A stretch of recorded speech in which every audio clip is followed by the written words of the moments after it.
स्वास्थ्य वीरों, आज हम बात करने वाले हैं फाइबर। दोस्तों फाइबर वह कंपाउंड है जो हमारे स्वास्थ्य को बहुत ही अच्छा करता है। यदि आप एक तरह से ये मान सकते हैं कि जो भी खाने और पीने की चीज़ होती है, उसमें जो भी कंटेंट होते हैं, उसमें जो फाइबर होता है वह सबसे सुपर होता है। वह आपके स्वास्थ्य के लिए बहुत ही उत्तम और स्वास्थ्यवर्धक होता है। तो आप लोग वीडियो को पूरा देखें। दोस्तों वीडियो स्टार्ट करने से पहले मेरी आपसे हृदय से एक अपील है कि आप लोग चैनल को सब्सक्राइब करें और वीडियो को शेयर भी करें, लाइक भी करें। दोस्तों आपके एक सब्सक्रिप्शन से मेरा मोटिवेशन है। दोस्तों ज़्यादा समय न गंवाते हुए चलते हैं वीडियो पे। दोस्तों फाइबर फाइबर दोस्तों दो टाइप से होता है जो आपके बॉडी में कई रोल प्ले करता है। यह एक होता है सॉल्युबल फाइबर, दूसरा होता है इनसॉल्युबल फाइबर। दोस्तों जो सॉल्युबल फाइबर होता है वह आपके ब्लड में सॉल्युबल हो जाता है या घुल जाता है, लेकिन जो इनसॉल्युबल फाइबर होता है वह जाके आपके आंतों में या फिर आपके जो गट हेल्थ है या आपकी जो इंटेस्टाइन में बैक्टीरिया होती है, गुड बैक्टीरिया के स्वास्थ्य के लिए वह बहुत ही लाभप्रद होता है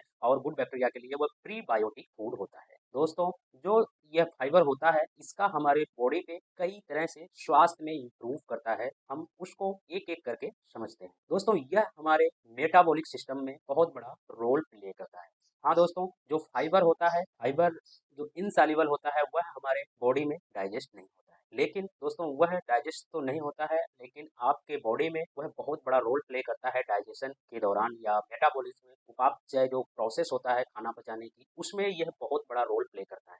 यह आपके बॉडी के अंदर या आपके आंतों में जो माइक्रोबायोटा होती है, ये माइक्रोबायोटा क्या होती है दोस्तों? माइक्रोबायोटा यानी गुड बैक्टीरिया। जो माइक्रोबायोटा या गुड बैक्टीरिया होती हैं वह हमारे खाना पचाने में उनका रोल होता है। वह हमारे भोजन को डाइजेस्ट करती हैं, हमारे भोजन को डाइजेस्ट करके उसमें से जो अच्छी चीजें होती हैं वह हमारे ब्लड के थ्रू वह एब्जॉर्प्शन होकर वह हमारे शरीर में जाता है। बाकी जो अनडाइजेस्ट मटेरियल होता है वह गुदा द्वार के थ्रू हम उसको एग्जॉस्ट कर देते हैं। तो इस तरह से यह जो माइक्रोबायोटा होती है वह हमारा हेल्प करती हैं डाइजेशन के रोल पे। वह डाइजेशन जब हमारा पेट में होता है या मेटाबॉलिज्म प्रोसेस होता है, उपापचय प्रोसेस होता है, उसमें यह आपका हेल्प करती हैं खाना डाइजेशन करने के तौर पर। तो दोस्तों ये जो गुड बैक्टीरिया होती है उसके फूड जो हमारा इनसॉल्युबल फाइबर होता है वह उसके फूड के लिए जाना जाता है। यह एक तरह से प्रीबायोटिक के तौर पर हमारी माइक्रोबायोटा उसका यूज करते हैं एज ए भोजन, और उस तरह से उनका जो हमारी माइक्रोबायोटा की स्वास्थ्य बढ़िया होता है और उनके काउंट में भी वो वृद्धि होती है, जिससे जो है हमारा मेटाबॉलिज्म अच्छा होता है। दूसरा दोस्तों यह एक और इसके अंदर बहुत बढ़िया गुण होता है, यह जैसे डायरिया डायरिया आपने सुना होगा,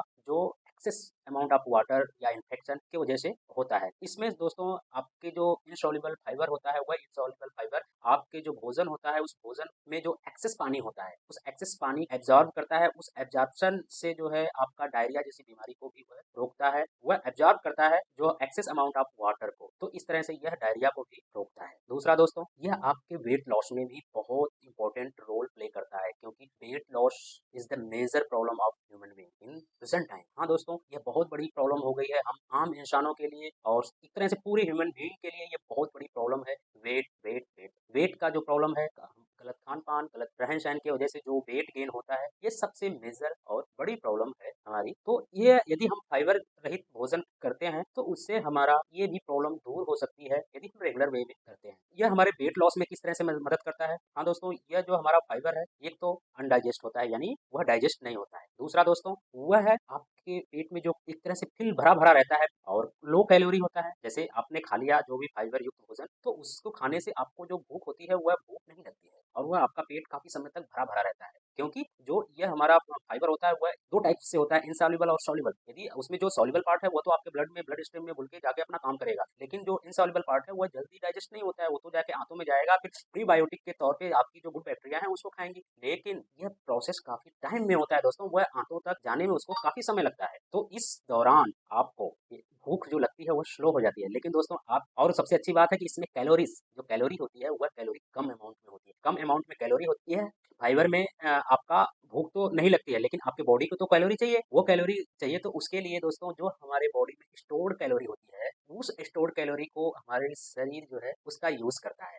लोग कहते हैं कि फाइबर खाने से आपका जो फैट है वो बर्न होता है। दोस्तों फैट बर्न नहीं होता है, वो क्या होता है उसका एक जो फेनामेना आपको समझने की जरूरत है, या उसका जो प्रोसेस है वो कैसे हमारा फैट बर्न होता है उस चीज को समझने की जरूरत है। तो ये फैट बर्न कैसे होता है? क्योंकि हमारी या एक स्वस्थ पर्सन को जो कैलोरी की रिक्वायर्ड होती है वो है 2500 होती है स्वस्थ पर्सन को। तो दोस्तों यदि आप लो कैलोरी युक्त फूड खाओगे तो आपको 2500 कैलोरी तो चाहिए ही चाहिए। तो उस पीरियड में हमारी बॉडी क्या करती है कि एक्सेस कैलोरी जो होती है फैट के रूप में उस कैलोरी का यूज करती है, उस कैलोरी को धीरे धीरे जो है वह अपने यूज में लेती है। तो दोस्तों इस तरह से जो आपके बॉडी में एक्सेस फैट होता है या एक्सेस कैलोरीज होती हैं उसको जो है बॉडी आपकी आपको ऊर्जा देने के लिए, एनर्जी देने के लिए वह काम करती है, उस कैलोरी को यूज करती है। तो इस तरह से आपका फैट भी खत्म हो गया और आपका वेट भी लॉस हो गया, यानी आपको कुछ एक्सेस करने की जरूरत नहीं पड़ी, लेकिन आपका फैट खत्म, वेट लॉस, आपकी बॉडी स्वस्थ और आप भी मस्त। तो दोस्तों ये इसका फेनोमेना है, इस चीज को समझने की जरूरत है और इस तरह से अपने डाइट में इम्प्लीमेंटेशन करने की जरूरत है। दोस्तों यह हमारे हृदय स्वास्थ्य के लिए भी बहुत इंपॉर्टेंट होता है फाइबर। हाँ दोस्तों, फाइबर में जैसा कि हमने पहले ही वीडियो की स्टार्टिंग में ही बताया था कि फाइबर दो टाइप का होता है, एक सॉल्युबल फाइबर, एक इनसॉल्युबल फाइबर। दोस्तों जो सॉल्युबल फाइबर होता है अब उसका रोल हार्ट के डिजीज में बहुत बड़ा प्ले होता है। हाँ दोस्तों, यह जो है हमारे ब्लड स्ट्रीम में सॉल्युबल होकर चला जाता है। अब दोस्तों यह इस तरह से रोल प्ले करता है कि यह जो है एलडीएल जो बैड कोलेस्ट्रॉल होता है हमारे ब्लड स्ट्रीम में, जो बैड कोलेस्ट्रॉल घूमता है ब्लड स्ट्रीम में, उस ब्लड स्ट्रीम के बैड कोलेस्ट्रॉल को यह क्या करता है, एब्जॉर्ब करता है। मैंने वीडियो के स्टार्टिंग में ही बताया था दोस्तों कि जो फाइबर की एक नेचर होता है वह नेचर आपके ब्लड को वह एब्जॉर्प्शन नेचर होता है, वह नेचर एब्जॉर्प्शन होता है। वही एब्जॉर्प्शन नेचर ही इसका जो बैड कोलेस्ट्रॉल होता है उस बैड कोलेस्ट्रॉल को एब्जॉर्ब करता है। यदि बैड कोलेस्ट्रॉल को एब्जॉर्ब करता है तो वह आपके जो धमनियां है, धमनियां साफ रहेगी, आपको कार्डियोवैस्कुलर जैसे डिजीज नहीं होगी। यदि आपको कार्डियोवैस्कुलर जैसी डिजीज नहीं होगी तो आपका हार्ट, आपका हृदय स्वस्थ रहेगा, आपकी दिल के मरीज नहीं। तो दोस्तों आप अपने भोजन में जरूर फाइबर जैसे फूड को शामिल करें। वीडियो के लास्ट में मैं जरूर बताने वाला हूं दोस्तों कि वह कौन कौन से फूड है जिसमें फाइबर प्रचुर मात्रा में होता है। तो वीडियो जरूर पूरा देखें और समझें, यह आपके स्वास्थ्य के लिए बहुत लाभप्रद है दोस्तों। इसमें आपकी हर लाइन आपके स्वास्थ्य के लिए लाभप्रद है दोस्तों। यह आपके ब्लड प्रेशर के लिए भी बहुत कारगर होता है। जैसा कि मैंने बताया कि आपके ब्लड में जो हमारा लिपिड प्रोफाइल होती है या फिर कोलेस्ट्रॉल होता है या फिर ट्राइग्लिसराइड होता है दोस्तों, इन सब को यह जो है एब्जॉर्ब कर लेती है, तो आपका ब्लड पतला होता है। जब ब्लड पतला होगा तो वह आपके ब्लड आपके धमनियों में प्रॉपरली घूमेगा। यदि पतला रहेगा तो वह जो उसका रेक्टल है उस रेक्टल पे प्रॉपर चलेगा। जब वह अपने रेक्टल पे प्रॉपर चलता है तो वह आपके हाइपर बीपी या हाइपरटेंशन जैसी बीमारी को कंट्रोल करने में आपकी मदद करता है। तो दोस्तों इस तरह से वह आपके ब्लड प्रेशर या फिर आपके धमनियों को साफ करके और कार्डियोवैस्कुलर बीमारी को खत्म करता है और हाइपरटेंशन या ब्लड प्रेशर जैसी बीमारी को भी खत्म कर देता है, उसके होने के चांस को भी खत्म करता है। जैसा दोस्तों हमने आपको बताया कि यह हमारे गुड हेल्थ या गट हेल्थ, बैड बैक्टीरिया यदि बढ़ जाए तो क्या हो, बैड बैक्टीरिया बढ़ जाए तो दोस्तों आपको सबसे पहले कब्ज बहुत खतरनाक बीमारी है। उस कब्ज की बीमारी से आप परेशान हो जाएंगे। कब्ज होता है, एसिडिटी होता है, गैस होगा, खाना नहीं पचेगा और आपकी उससे जन्म लेने वाली कई सारी बीमारियां आपके ब्लड स्ट्रीम में घूमने लगेंगी यदि आपकी बैड बैक्टीरिया बढ़ जाती है। लेकिन दोस्तों यदि आप फाइबर कंजप्शन करते हैं रेगुलर वे में आप फाइबर जैसे फाइबर युक्त भोजन कंजप्ट करते हैं तो उससे आपके बॉडी में जो बैड बैक्टीरिया है वह कम होगी और जो गुड बैक्टीरिया है वह इंक्रीज हो। तो इस तरह से आप अपने जो गुड या गट हेल्थ है, गट हेल्थ को इम्प्रूव कर सकते हैं। हाँ दोस्तों, गट हेल्थ को इम्प्रूव कर सकते हैं, उसके लिए आपको प्रॉपर वे में लेना पड़ेगा फाइबर युक्त भोजन। फाइबर युक्त भोजन लेंगे तो आपका गट हेल्थ इम्प्रूव होगा और आप स्वस्थ रहेंगे। दोस्तों यह आपके कैंसर जैसी डिजीज को भी खत्म करने में सक्षम होता है। जो आपका यह फाइबर होता है वह आपके बॉडी में कैंसर जैसी डिजीज को भी होने से रोकता है, क्योंकि यदि आप इसका भोजन करते हैं, भरपूर इसको आप लेते हैं तो यह उसके खतरे को, कैंसर जैसी खतरे को कम करता है और आपकी प्रतिरक्षा यानी इम्यून सिस्टम को बढ़ाता है, इम्प्रूव करता है। यदि आपका इम्यून सिस्टम इम्प्रूव होता है तो कैंसर जैसी बीमारी को होने से रोकता है। दोस्तों यह आपकी त्वचा को भी ठीक करता है। त्वचा या फिर आपकी जो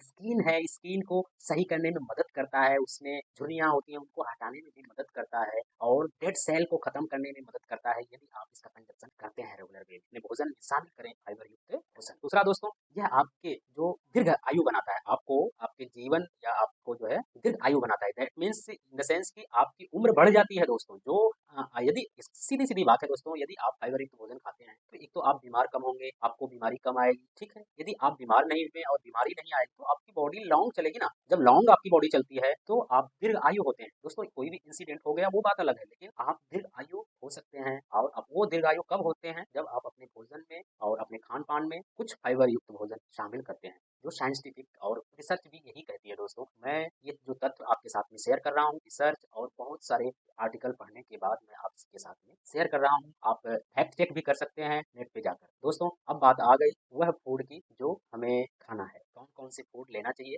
जो रिच सोर्स ऑफ फाइबर हो। तो अभी हम बात कर लेते हैं उन फूड का। दोस्तों अब बात कर लेते हैं जो फाइबर या रिच सोर्स ऑफ फाइबर होते हैं, उसमें कुछ सब्जियां होती हैं, कुछ फल्स होते हैं और होल ग्रेन्स होते हैं। उन सबको मैं बारी बारी से आपके साथ में डिस्कस कर लेता हूँ। दोस्तों जैसे में कुछ फल होते हैं, वो फल होते हैं जो आपको फाइबर्स देते हैं। उसमें सेब हो गया, नाशपाती हो गया, स्ट्रॉबेरी, बेरी, जितनी भी बेरी होती हैं, जैसे स्ट्रॉबेरी, ब्लूबेरी और रसबेरी, ब्लैकबेरी, ये सारी आपके फाइबर युक्त होती है, रिच ऑफ फाइबर होती है। केला होता है, इसमें भी बहुत फाइबर होता है। आप इसका उपयोग कर सकते हैं दोस्तों अपने भोजन में। दूसरा दोस्तों सब्जियां, सब्जियां में जो कि हरी सब्जियां होती हैं, जैसे पालक हो गया, स्प्राउट हो गया, गाजर हो गया, ये जो सब्जियां होती हैं यह आपके लिए बहुत ही लाभदायक होती हैं और उसमें आपका ये फाइबर प्रचुर मात्रा में होता है दोस्तों। इसका भी आप उपयोग कर सकते हैं। और दालें, दाल में दोस्तों जो साबुत दालें हैं, राजमा हो गया, दाल हो गई, चना हो गया, इसमें भी फाइबर प्रोटीन्स भी होती हैं। तो इन सबको भी आप अपने भोजन में इसको शामिल करें और फाइबर इसमें प्रचुर मात्रा में होता है। और दोस्तों कुछ अनाज हो गया, जो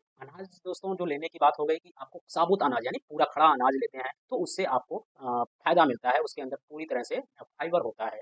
जैसे कि अब रिफाइंड अनाज नहीं लेना है। आजकल तो रिफाइंड का ज़माना चल गया है कि भई हमें चावल खाना है तो चावल पे पॉलिश लगी होनी चाहिए। लेकिन दोस्तों वही जो पॉलिश आप निकालते हैं तो अपने भोजन का फाइबर निकालते हैं। तो यह गलती न करें, आप उस जब फैशन को बंद करें, क्योंकि जो यदि चावल में जो रेड होता है, रेडपन या कालापन, वही फाइबर होता है। उस फाइबर को यदि आप हटा देते हैं तो आप अपने भोजन को निरर्थक बना दिए। उसका कोई मतलब नहीं है दोस्तों उसको खाने से। तो इस तरह की गलतियाँ यदि करते हैं तो वह आपके लिए हानिकारक है और आपके खाने का कोई मतलब नहीं। सिर्फ पेट भरेगा और आपको न तो उससे कुछ मिलने वाला है, इनफैक्ट आपका वेट बढ़ेगा और आपको रोग की झड़ियाँ लग जाएगी दोस्तों। तो ऐसा ना करें। दूसरा, कुछ ड्राई फ्रूट्स होते हैं जो आपके फाइबर्स को बढ़ाते हैं। हाँ दोस्तों, ड्राई फ्रूट्स में सारे ड्राई फ्रूट्स होते हैं, जैसे में बादाम हो गया, पिस्ता हो गया, अलसी। अलसी भी बहुत अच्छी चीज़ होती है दोस्तों। आप लोग अलसी को एक तरह से तीसी भी बोलते हैं, गाँव में तीसी बोलते हैं। फ्लैक्स सीड भी बोलते हैं, अंग्रेजी में फ्लैक्स सीड बोलते हैं, हिंदी में अलसी बोलते हैं और रीजनल लैंग्वेज में कहीं-कहीं इसको तीसी भी बोलते हैं। आप इसके बीजों को 50 ग्राम बीज को आप चबा के खा सकते हैं। इसमें फाइबर प्रचुर मात्रा में होता है दोस्तों। बादाम लीजिए, पिस्ता लीजिए, इसके अंदर भी फाइबर प्रचुर मात्रा में होता है। उसका उपयोग आप कर सकते हैं दोस्तों। यह आपके लिए काफ़ी बेनिफिट होता है और आपका स्वास्थ्य भी अच्छा करता है। दोस्तों इसबगोल, आपने सुना होगा, इसबगोल की भूसी यदि आप लेते हैं तो उसमें भी बहुत कारगर इसबगोल तो दोस्तों रामबाण है। आप इसका उपयोग, तो इसके ऊपर मेरी फुल वीडियो है, आप देख भी सकते हैं। इसबगोल पूरी तरह से आपको कई बीमारियों से निकालता है। तो इसबगोल का सेवन जरूर करें और इसमें फाइबर प्रचुर मात्रा में होता है, इसका उपयोग जरूर करें। तो दोस्तों इस वीडियो में यहीं तक का सफर। मिलते हैं नेक्स्ट वीडियो में, तब तक के लिए आप खुश रहें, स्वस्थ रहें और मस्त रहें। मिलता हूँ दूसरे वीडियो के साथ में और एक अच्छी वीडियो जो आपको आयुर्वेद और आपके स्वास्थ्य को अवेयर करे। तब तक के लिए नमस्कार।